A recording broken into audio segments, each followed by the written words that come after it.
Jom continue unbox Blockist Kamen Rider Galaxy version 3. Tinggal lagi 6 kotak. Let's go with kotak nombor 5. Okay.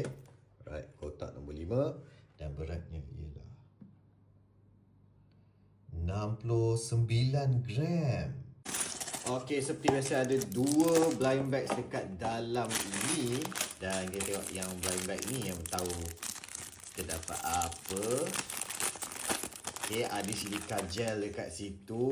This is Kamen Rider Ryuki. Okay, this is Ryuki, the red Ryuki dah kan. And dia ada satu silika gel yang berat. Silika gel dia ialah 7.1 gram, 7.1 gram. Okay, ini confirm Ryuki kat dalam ni. Merah semuanya, pasang dulu.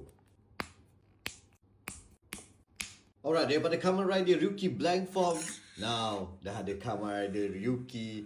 Bila dia dah dapat dia punya naga, dia dah buat kontrak dengan naga tu, warna merah ni, and look so cool. Ini merupakan salah satu Kamen Rider favourite aku. And the detail macam blank form ni is quite nice lah kan. Kita tengok muka dia dekat situ. Tengok dia punya apa, garis-garis lubang tu kan. Dan kepala naga kat atas. And then dia punya belt, this time dah ada simbol Ryuki kat situ. Macam boleh tarik je kat tu kan. Tapi memang tak malas punya design lah kan.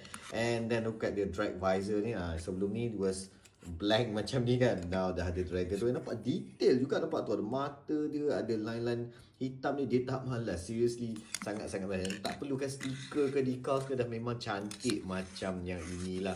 Apart from this, dia beri tangan yang macam ni tau. Tangan yang macam ni lah. Tangan macam ni untuk nak buat ulti dia kan. Dia nak final van dia kan. And also dia dapat satu stand ni. Boleh buat rider kit dia. Very cool. And ini ialah cardnya. So what do you guys think about Kamen Rider Ryuki? Alright, 4 kotak dah buka. So which one is next?